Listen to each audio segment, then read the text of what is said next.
The jail cells at the Bordelais Correctional Facility have fewer inmates today after the parole board released one prisoner under strict conditions. Assistant Director Probation and Parole Department Cuthbert Henry explains the decision was taken at the most recent sitting of the parole board to free one of 3 prisoners who applied for early release. One applicant was successful in this second round of parole hearings. The board sets out strict orders for this individual to be supervised by the parole officers within our department. As it relates to the other individuals, the board made observations of areas that need to be addressed for future parole applications. In this regard, the Probation and Parole Services will work with the Bordelais Correctional Facility for the benefit of all future applications.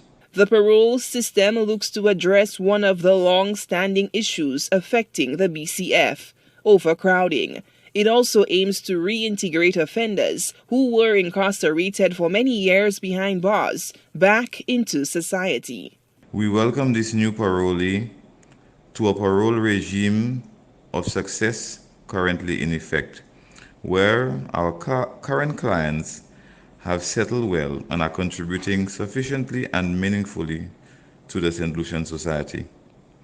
We also continue to solicit the support of the citizens of St. Lucia in all aspects of rehabilitation, reintegration, and resettlement of our clients.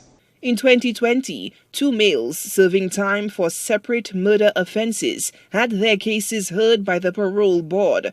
They were both subsequently granted early release. There have been calls for the names of these individuals to be made public knowledge. However, Henry explains that the identity of the parolees cannot be disclosed by order of the law. Department of Probation and Parole Services, as well as the parole board, does not at this time make disseminating the names of the successful applicants or the denied applicants a matter for public fanfare, so to speak.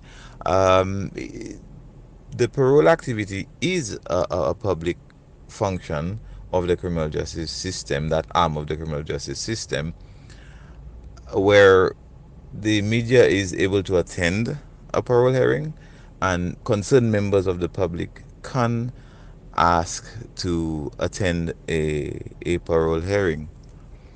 But at this time, we focus on the successes and we are focusing on getting parole in a manner that meets up to best practice standards internationally and what's best also for the St. Lucian jurisdiction.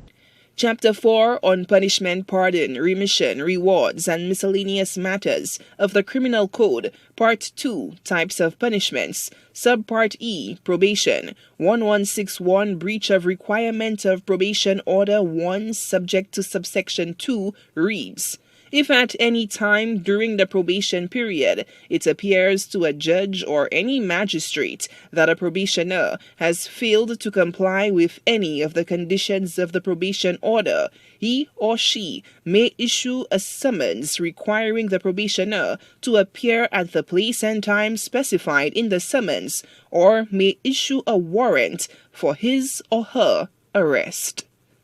Solange Alfred, HTS News Force.